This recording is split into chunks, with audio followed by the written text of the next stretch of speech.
Assalamualaikum warahmatullahi wabarakatuh. Selamat datang di channel Ngobrol Nikah.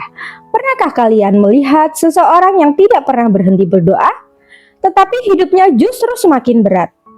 Inilah kisah seorang istri yang setiap malam menangis dalam sujudnya.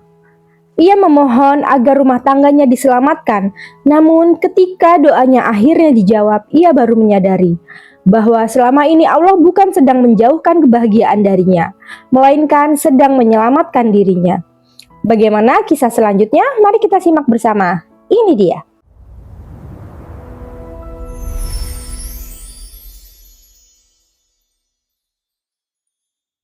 Namaku Nisa. Sudah 8 tahun aku menikah dengan Arga. Jika orang lain melihat kehidupan kami dari luar, mungkin mereka akan berkata bahwa aku adalah perempuan yang beruntung. Suamiku memiliki pekerjaan yang baik. Kami tinggal di rumah yang cukup nyaman. Dan kami dikaruniai seorang putri berusia 6 tahun. Namanya Aisyah. Ia selalu menjadi penyemangat dalam hidupku. Namun tidak semua yang tampak utuh benar-benar baik-baik saja. Ada banyak luka yang tidak pernah terlihat oleh mata orang lain. Luka yang kupilih untuk kusimpan sendiri. Karena aku percaya, setiap rumah tangga pasti memiliki ujiannya masing-masing. Setiap hari aku memulai pagi bahkan sebelum azan subuh berkumandang. Aku menyiapkan sarapan, menyetrika pakaian Arga, menyiapkan bekal sekolah Aisyah, lalu membangunkannya dengan lembut. Sayang, bangun, nak. Nanti terlambat sekolah.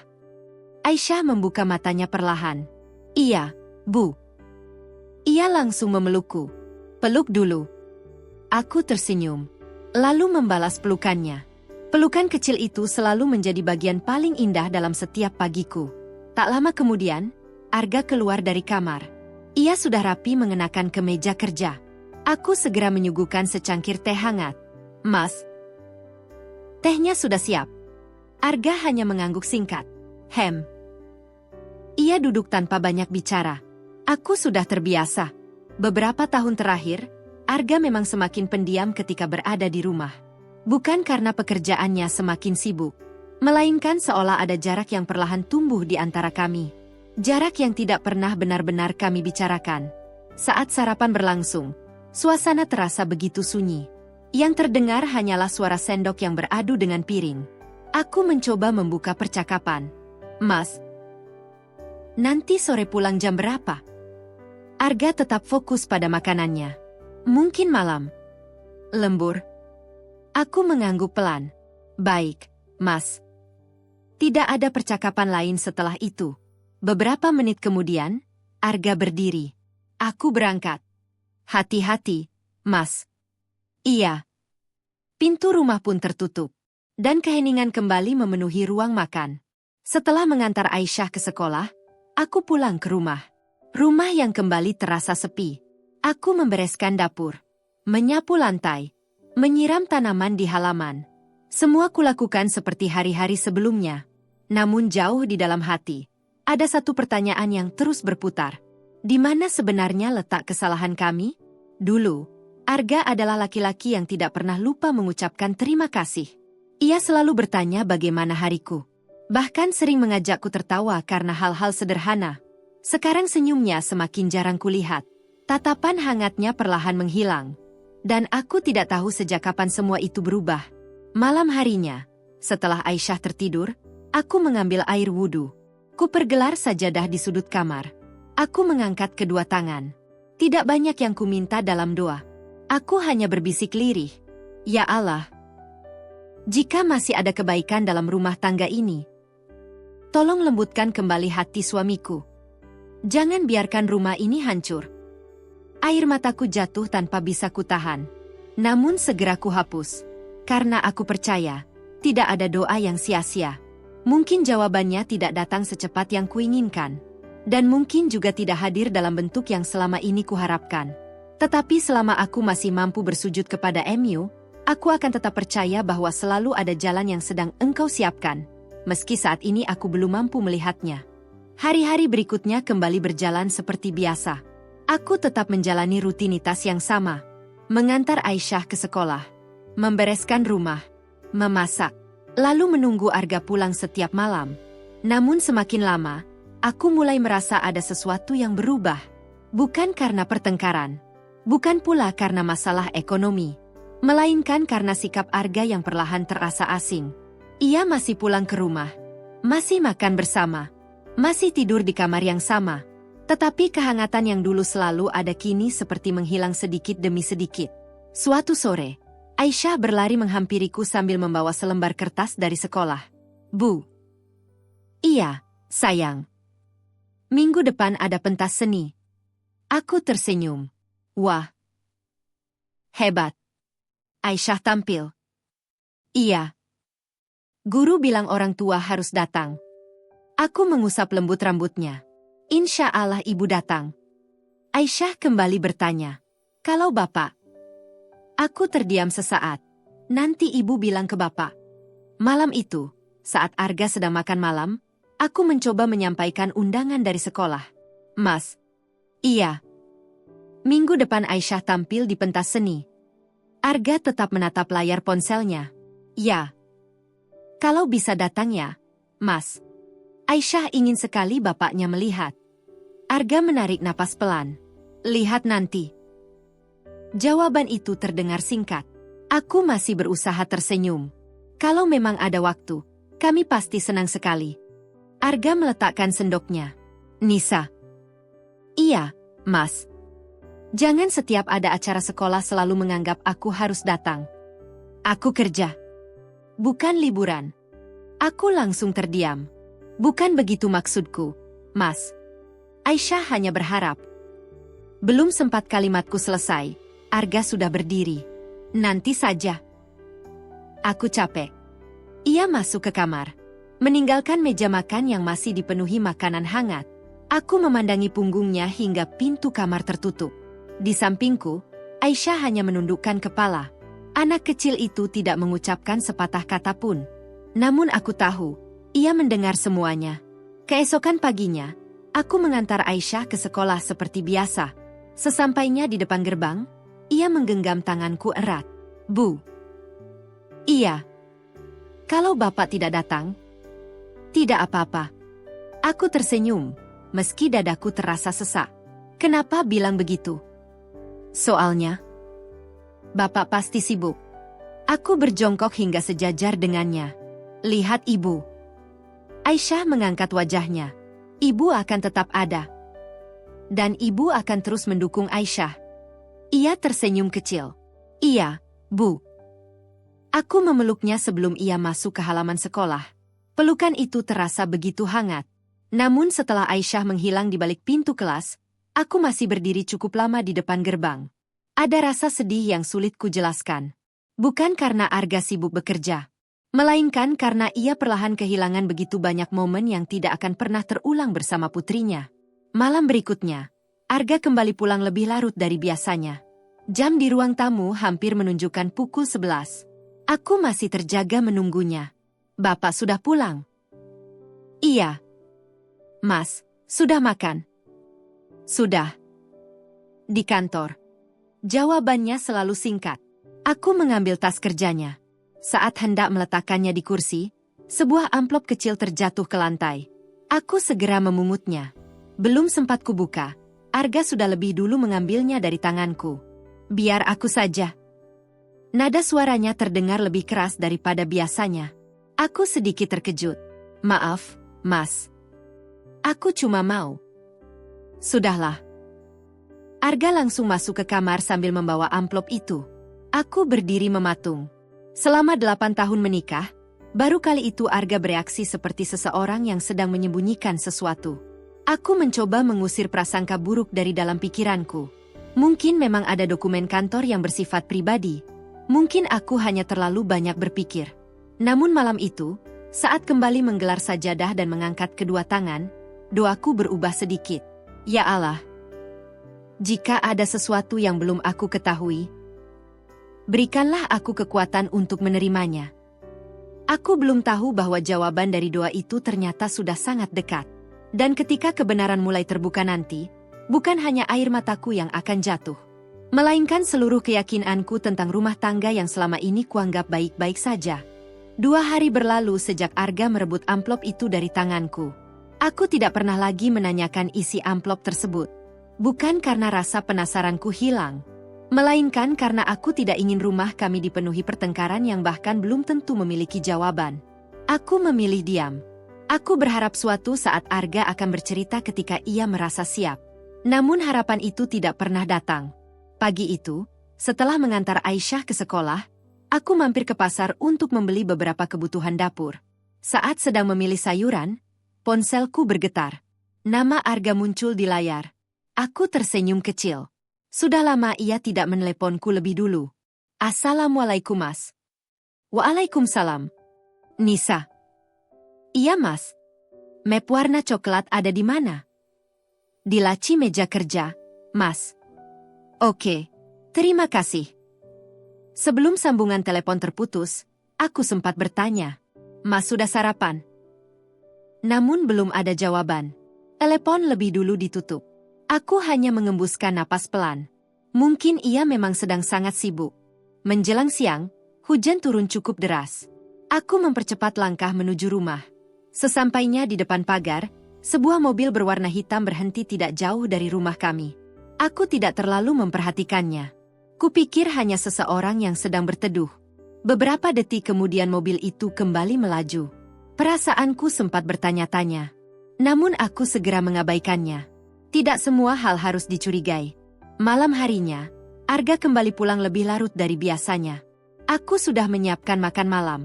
Mas, makan dulu. Aku sudah makan. Lagi? Iya. Di luar. Jawaban itu membuatku kembali terdiam. Beberapa minggu terakhir, Arga semakin sering mengatakan bahwa ia sudah makan di luar. Padahal dulu, sesibuk apapun pekerjaannya, ia selalu menyempatkan diri makan bersama kami. Aku tidak ingin memperpanjang pembicaraan. Aku hanya mengangguk pelan. Baik, Mas. Saat Arga masuk ke kamar mandi, ponselnya yang berada di atas meja tiba-tiba bergetar. Layar ponsel menyala beberapa detik. Aku sama sekali tidak berniat membukanya. Namun sebuah notifikasi muncul begitu saja. Terima kasih ya. Besok jangan lupa datang seperti janji kita. Nama pengirimnya tidak tersimpan. Hanya sebuah nomor telepon. Aku langsung memalingkan wajah. Aku berusaha mengusir berbagai pikiran yang mulai memenuhi kepalaku. Mungkin rekan kerja. Mungkin urusan kantor. Aku tidak boleh menuduh tanpa bukti. Beberapa saat kemudian, Arga keluar dari kamar mandi. Ia langsung mengambil ponselnya. Tatapannya sempat berhenti beberapa detik ke arahku. Kamu lihat HP aku? Aku menggeleng. Tidak, Mas. Ia tidak berkata apa-apa lagi. Namun sejak malam itu, aku mulai menyadari satu kebiasaan baru. Arga selalu membawa ponselnya kemanapun ia pergi. Bahkan hanya untuk mengambil segelas air di dapur. Hari Minggu akhirnya tiba. Hari yang sudah lama dinantikan Aisyah. Hari pentas seni sekolah. Sejak pagi ia sudah mengenakan pakaian adat. Wajahnya dipenuhi semangat. Bu. Iya, sayang. Bapak jadi datang? Aku menatap jam dinding. Arga sudah berangkat sejak pagi. Katanya ada pekerjaan yang tidak bisa ditinggalkan. Aku berusaha tersenyum. Kalau belum sempat, tidak apa-apa. Nanti ibu rekam penampilan Aisyah. Aisyah mengangguk pelan. Meski masih berusaha tersenyum, aku tahu ia sedang menyembunyikan rasa kecewanya. Pentas berlangsung meriah.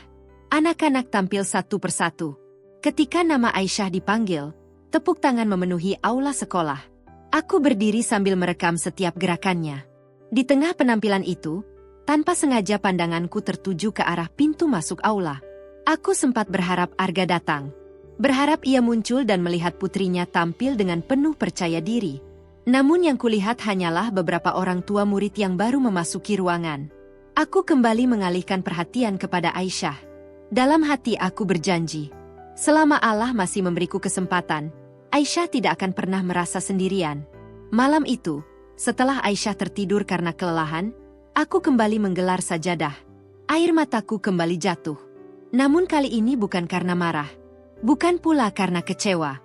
Aku hanya merasa semakin sulit memahami laki-laki yang telah menemaniku selama 8 tahun. Ya Allah, jika rumah tangga ini masih layak dipertahankan, tolong bukakan jalan.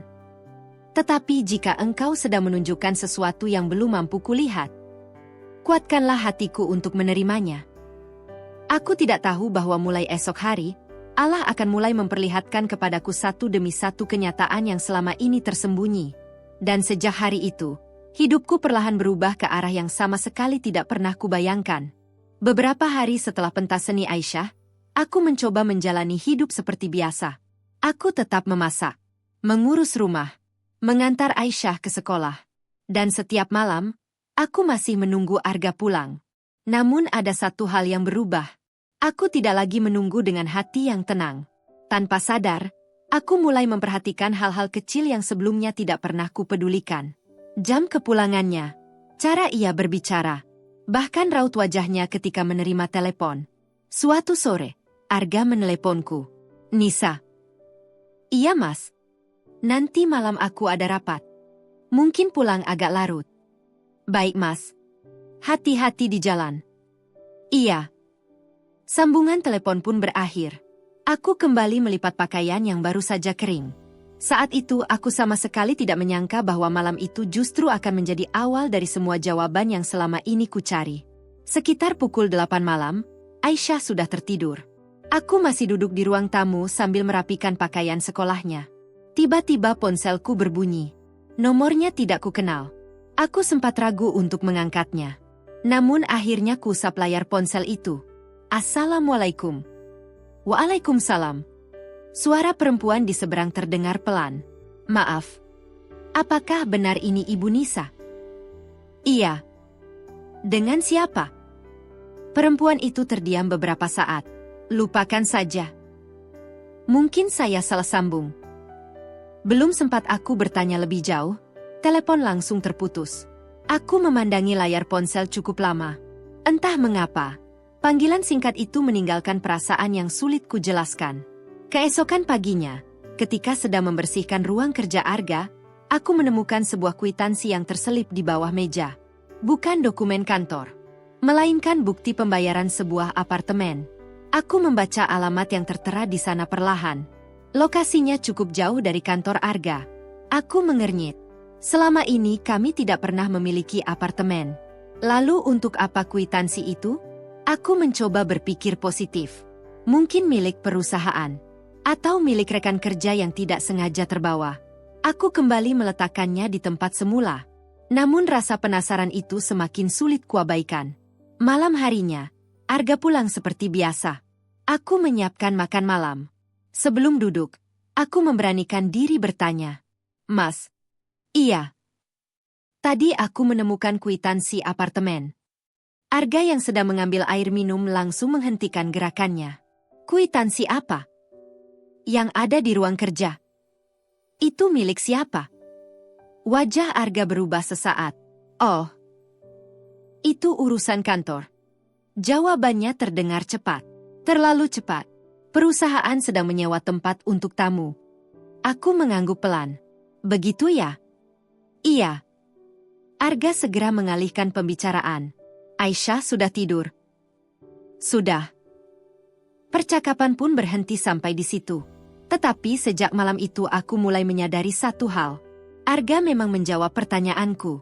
Namun ia tidak pernah benar-benar menjelaskan. 2 hari kemudian, setelah menjemput Aisyah, aku mampir ke minimarket untuk membeli beberapa kebutuhan rumah. Saat hendak keluar dari area parkir, mataku menangkap sosok yang sangat kukenal. Arga. Ia sedang berdiri di depan sebuah kafe. Di hadapannya ada seorang perempuan berhijab berwarna krem. Mereka berbicara cukup lama. Perempuan itu tampak menangis. Sementara Arga menyerahkan sebuah amplop putih kepadanya. Aku terpaku. Tidak ada tawa. Tidak ada sentuhan. Tidak ada sikap yang menunjukkan hubungan istimewa. Namun pemandangan itu cukup membuat dadaku terasa sesak. Mengapa Arga tidak pernah bercerita tentang perempuan itu?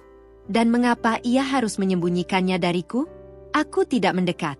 Aku hanya memperhatikan dari dalam mobil. Beberapa menit kemudian, perempuan itu pergi lebih dulu. Arga tetap berdiri di tempatnya. Ia menundukkan kepala cukup lama. Ekspresinya bukan seperti seseorang yang sedang bahagia, melainkan seperti orang yang sedang memikul beban besar. Aku kembali menyalakan mesin mobil.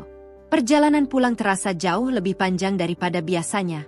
Sepanjang jalan, pikiranku dipenuhi berbagai pertanyaan yang belum memiliki jawaban.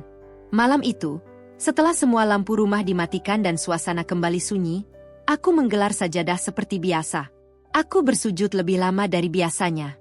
Dan untuk pertama kalinya, doaku terasa berbeda. Ya Allah, jika yang kulihat hari ini adalah awal dari sebuah kenyataan, jangan biarkan aku kehilangan iman hanya karena kecewa. Berikan aku hati yang tetap mampu melihat dengan jernih. Dan jangan biarkan prasangka membawaku pada kesimpulan yang salah. Air mataku jatuh perlahan. Aku mengusapnya tanpa suara. Di dalam hati, aku mulai menyadari satu hal. Mungkin selama ini aku terus meminta Allah menyelamatkan rumah tanggaku. Padahal bisa jadi, yang sedang dipersiapkannya bukan sekadar jawaban atas doaku, melainkan sebuah pelajaran besar yang akan mengubah cara pandangku terhadap hidup, terhadap cinta, dan terhadap diriku sendiri. Dan aku belum tahu bahwa kenyataan yang sebenarnya jauh berbeda dari apa yang selama ini kutakutkan. Sejak melihat Arga bersama perempuan berhijab itu, pikiranku tidak pernah benar-benar tenang. Aku tetap berusaha menjalani hari seperti biasa. Mengurus rumah, mengantar Aisyah ke sekolah, menyiapkan makanan, dan menunggu Arga pulang setiap malam. Namun setiap kali Arga berkata akan pulang terlambat, bayangan perempuan itu selalu muncul di dalam pikiranku. Aku berkali-kali mengingatkan diriku sendiri agar tidak terburu-buru mengambil kesimpulan. Namun hati seorang istri seringkali mampu merasakan sesuatu jauh sebelum kenyataan itu benar-benar terungkap. Pagi itu, setelah Arga berangkat bekerja, aku sedang menyapu halaman ketika ponselku berbunyi. Nomor yang muncul tidak kukenal. Assalamualaikum. Waalaikumsalam. Suara perempuan yang pernah menelepon beberapa hari lalu kembali terdengar. Maaf mengganggu. Saya hanya ingin meminta maaf. Aku terdiam. Maaf untuk apa? Perempuan itu menarik napas panjang. Saya tidak bisa menjelaskan lewat telepon. Tapi percayalah, suami ibu bukan orang jahat. Kalimat itu membuat jantungku berdegup lebih cepat. Sebenarnya ibu siapa? Belum sempat ia menjawab, sambungan telepon kembali terputus. Aku mencoba menelepon balik. Namun nomor itu sudah tidak aktif. Aku hanya memandangi layar ponsel. Semakin aku berusaha mencari jawaban, semakin banyak pertanyaan yang muncul di dalam kepalaku. Sore harinya, Arga pulang lebih cepat. Sudah lama ia tidak sampai rumah sebelum waktu maghrib. Aisyah langsung berlari memeluknya. Bapak, main sama Aisyah? Ya. Arga tersenyum tipis. Iya. Untuk beberapa saat, aku kembali melihat Arga yang dulu. Ia tertawa bersama putrinya, membantu menyusun balok mainan. Bahkan sempat menggendong Aisyah mengelilingi ruang tamu. Aku berdiri di dapur sambil memperhatikan mereka. Hatiku kembali goyah. Apakah mungkin selama ini aku telah salah menilai suamiku? Ataukah memang ada sesuatu yang belum aku ketahui? Setelah Aisyah tertidur, aku menyeduhkan 2 cangkir teh hangat. Aku duduk di samping Arga di teras rumah. Malam terasa sejuk. Angin berembus pelan. Mas. Iya. Aku boleh bertanya sesuatu? Arga mengangguk. Boleh. Aku mengumpulkan keberanian. Beberapa waktu terakhir, aku merasa Mas sedang memikul sesuatu sendirian. Kalau memang ada masalah, aku ingin mendengarnya. Arga tidak langsung menjawab. Tatapannya lurus ke halaman depan, seolah sedang memilih kata-kata yang tepat. Ada beberapa hal yang memang belum bisa aku ceritakan. Kenapa? Karena aku belum ingin kamu ikut menanggung bebannya. Aku menatap wajahnya. Mas, kita ini suami istri. Kalau Mas terluka, aku juga ikut merasakannya. Arga tersenyum kecil. Namun senyum itu tampak begitu lelah. Aku tahu. Itulah yang membuatku semakin sulit bercerita. Percakapan malam itu tidak menghasilkan jawaban. Namun untuk pertama kalinya setelah sekian lama, aku melihat mata Arga berkaca-kaca. Ia memang sedang menyembunyikan sesuatu. Namun bukan sesuatu yang membuatnya bahagia, melainkan sesuatu yang perlahan menguras seluruh tenaganya. 2 hari kemudian, sebuah kejadian tak terduga kembali mengubah semuanya. Saat sedang berbelanja kebutuhan rumah, Aku kembali melihat perempuan berhijab yang pernah bersama Arga. Kali ini ia sedang duduk sendirian di ruang tunggu sebuah rumah sakit. Wajahnya tampak pucat. Di sampingnya duduk seorang anak laki-laki yang usianya sekitar 8 tahun. Anak itu terus menggenggam tangannya dengan erat. Aku berdiri cukup jauh. Perempuan itu tidak menyadari kehadiranku. Tak lama kemudian, seorang dokter menghampirinya. Mereka berbicara beberapa menit. Perempuan itu menundukkan kepala, lalu menangis. Anak kecil di sampingnya langsung memeluk sang ibu. Aku mematung. Semua dugaan yang selama ini memenuhi pikiranku tiba-tiba bercampur menjadi satu. Siapa sebenarnya perempuan itu? Mengapa Arga menemuinya? Dan mengapa setiap pertemuan mereka selalu berkaitan dengan amplop, rumah sakit, dan air mata? Aku pulang dengan langkah yang terasa begitu berat. Sepanjang perjalanan, pikiranku dipenuhi pertanyaan yang belum menemukan jawaban. Malam itu aku kembali menggelar sajadah. Namun kali ini aku tidak lagi meminta agar Allah segera membuka semua rahasia. Aku hanya berkata lirih, "Ya Allah, jika ini adalah ujian untuk menguatkan hatiku, jangan biarkan aku menilai seseorang hanya berdasarkan apa yang kulihat. Berikan aku kesabaran untuk menunggu waktu MU. Dan jangan biarkan prasangka mengalahkan imanku." Aku belum tahu bahwa beberapa hari lagi seluruh kenyataan akan berdiri tepat di hadapanku. Dan saat itulah aku akhirnya mengerti mengapa selama ini Allah belum mengabulkan doaku sesuai dengan keinginanku. Karena ternyata, yang sedang dipersiapkannya bukan hanya jawaban, melainkan sebuah pelajaran yang akan mengubah hidupku untuk selamanya. 3 hari setelah aku melihat perempuan itu di rumah sakit, aku masih belum menemukan keberanian untuk bertanya kepada Arga. Aku tidak ingin menuduh. Tetapi aku juga tidak sanggup terus hidup di antara begitu banyak pertanyaan. Setiap malam aku berdoa. Setiap selesai salat, aku memohon petunjuk kepada Allah. Dan entah mengapa, hatiku justru terasa semakin tenang. Bukan karena masalahnya sudah selesai, melainkan karena aku mulai yakin bahwa Allah pasti sedang menunjukkan jalan.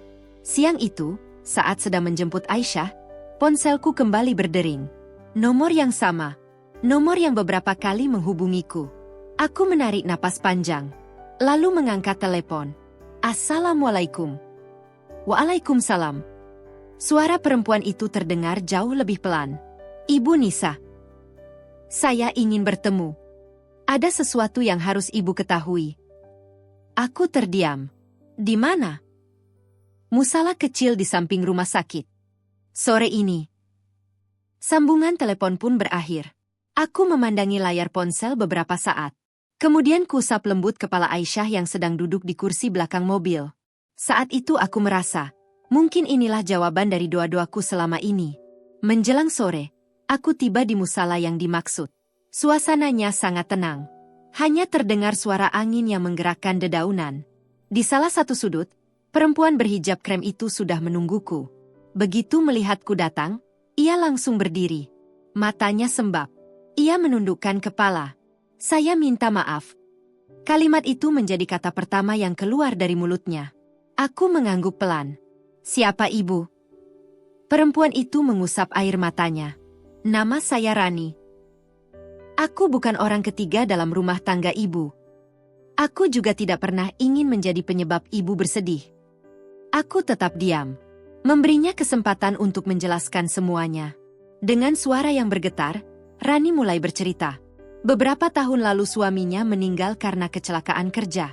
Sejak saat itu ia harus membesarkan seorang anak laki-laki sendirian. Apa saja ia kerjakan demi bisa membeli obat untuk putranya yang mengidap penyakit jantung bawaan. Suatu hari, tanpa sengaja Arga mengetahui keadaan mereka. Awalnya hanya membantu biaya rumah sakit.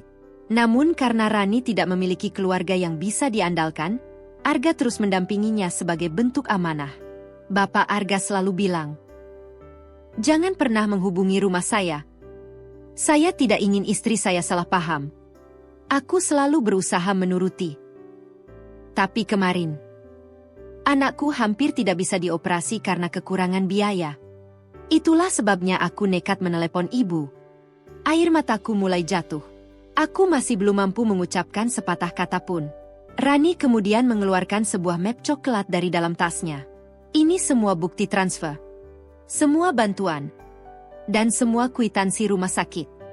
Aku ingin ibu tahu. Suami ibu tidak pernah melakukan hal yang tidak pantas. Ia hanya terlalu takut membuat ibu ikut memikul beban ini. Tanganku gemetar saat menerima map itu. Aku membuka isinya satu persatu. Semua kwitansi, semua surat, semua bukti pembayaran. Nama Arga memang tercantum sebagai penanggung jawab biaya. Namun tidak ada satupun yang menunjukkan hubungan yang selama ini kutakutkan. Yang ada hanyalah catatan panjang tentang perjuangan seorang ayah yang diam-diam membantu seorang anak bertahan hidup. Aku menutup map itu perlahan. Dadaku terasa sesak. Bukan karena marah, melainkan karena rasa bersalah yang begitu besar. Selama berminggu-minggu aku sibuk membangun prasangka. Padahal suamiku sedang memikul sebuah amanah yang bahkan tidak pernah ia ceritakan kepada siapapun. Namun di saat yang sama, aku juga memahami satu hal. Arga pun telah melakukan kesalahan. Ia memilih memendam semuanya sendirian. Padahal dalam sebuah rumah tangga, beban seberat apapun seharusnya dipikul bersama. Sebelum pulang, Rani menggenggam kedua tanganku.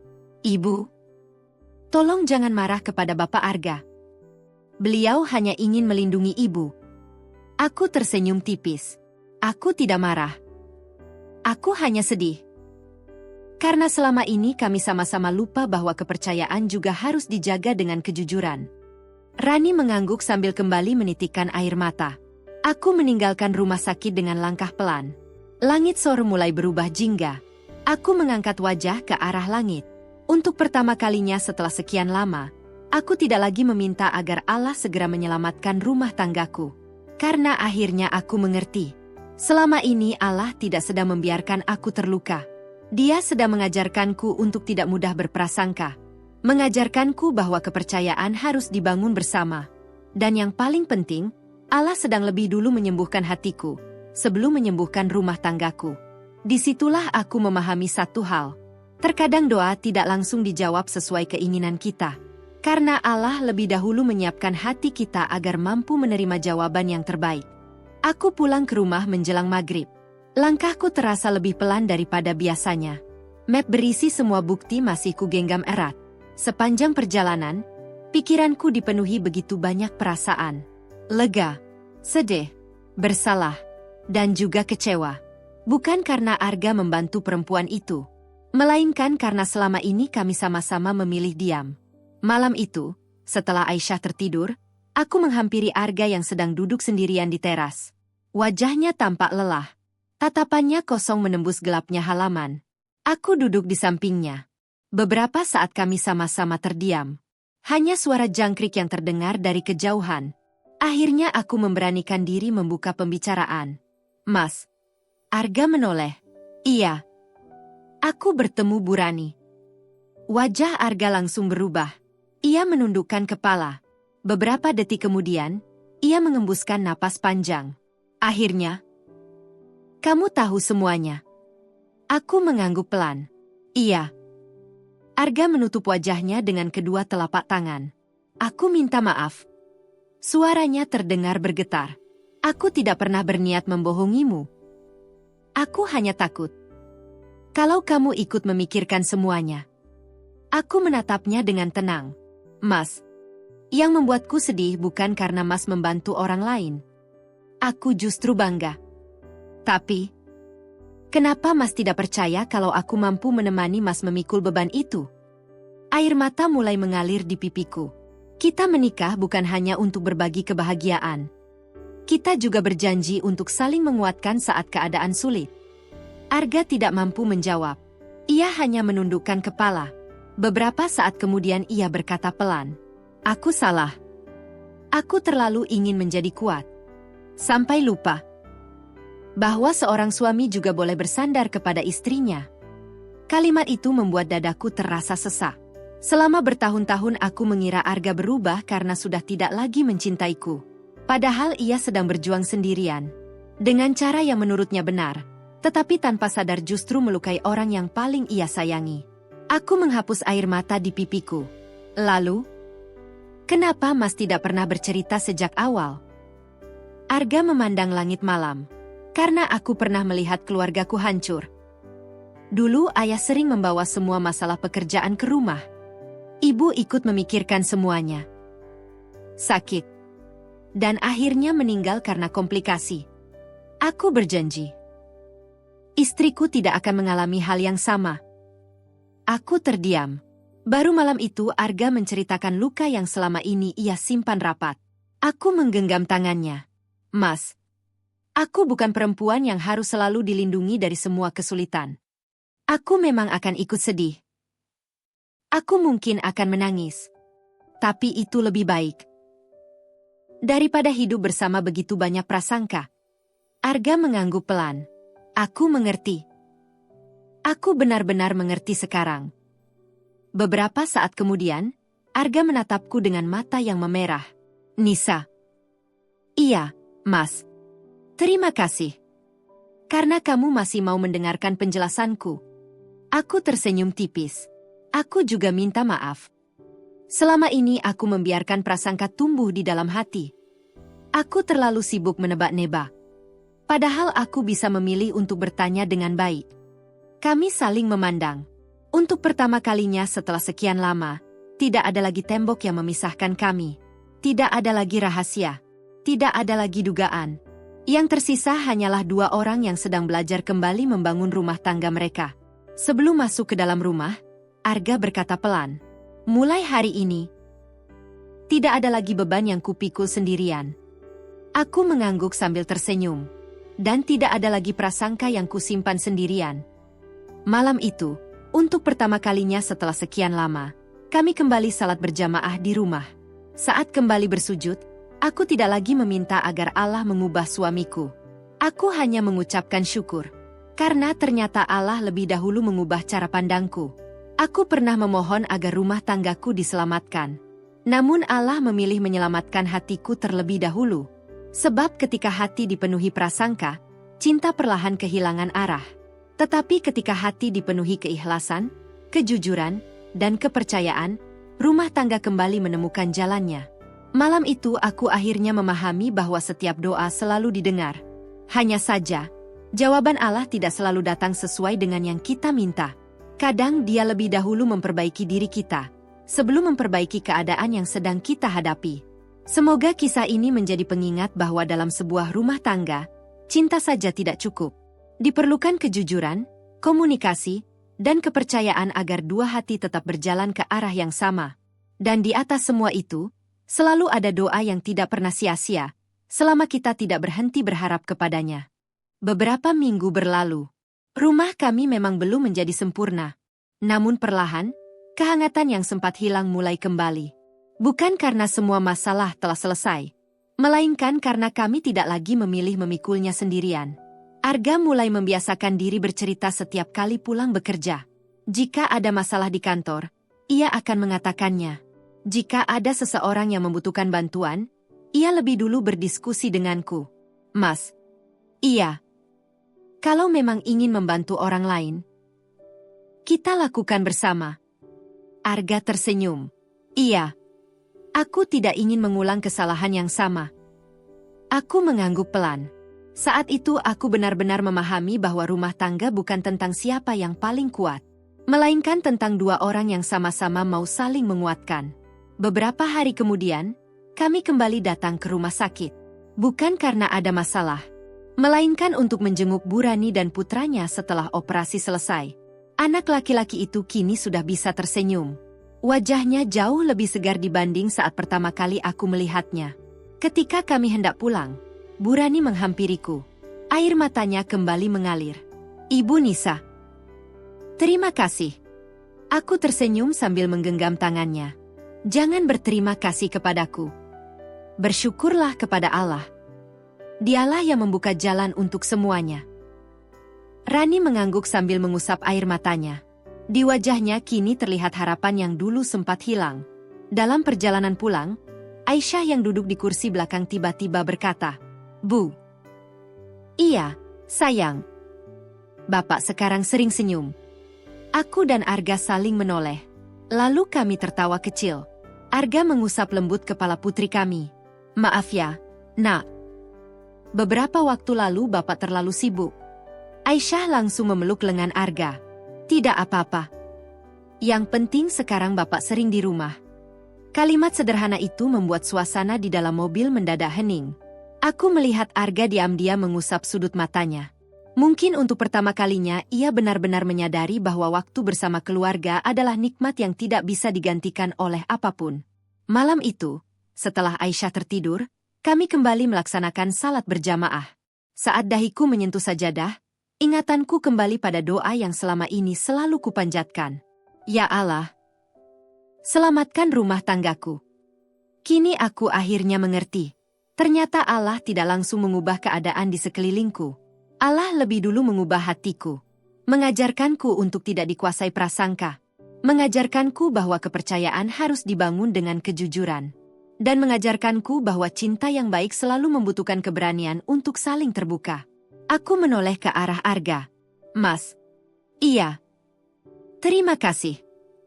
Karena sudah memilih jujur. Arga menggenggam tanganku dengan hangat. Justru aku yang berterima kasih. Karena kamu tidak pernah berhenti mendoakan kita. Aku tersenyum. Mulai sekarang. Kalau ada beban, kita pikul bersama. Iya. Kalau ada ujian, kita hadapi bersama. Dan kalau ada kebahagiaan, kita syukuri bersama. Arga mengangguk mantap. Malam semakin larut.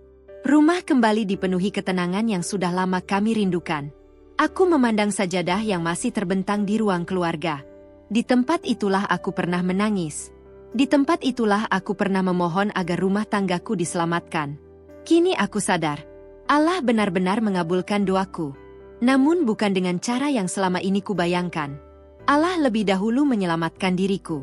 Menyelamatkan hatiku dari prasangka. Menyelamatkan pikiranku dari penilaian yang terburu-buru.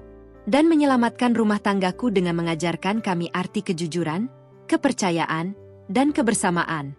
Sejak malam itu aku semakin percaya bahwa tidak ada satupun doa yang dipanjatkan dengan tulus akan sia-sia. Mungkin jawabannya tidak datang secepat yang kita harapkan. Mungkin juga tidak hadir dalam bentuk yang kita inginkan. Tetapi Allah selalu memberikan jawaban yang paling kita butuhkan, pada waktu yang paling tepat. Karena terkadang, sebelum memperbaiki keadaan di sekitar kita, Allah terlebih dahulu memperbaiki hati kita. Dan dari hati yang telah diperbaiki itulah, lahir keluarga yang kembali belajar saling percaya, saling menjaga, dan saling mencintai karenanya.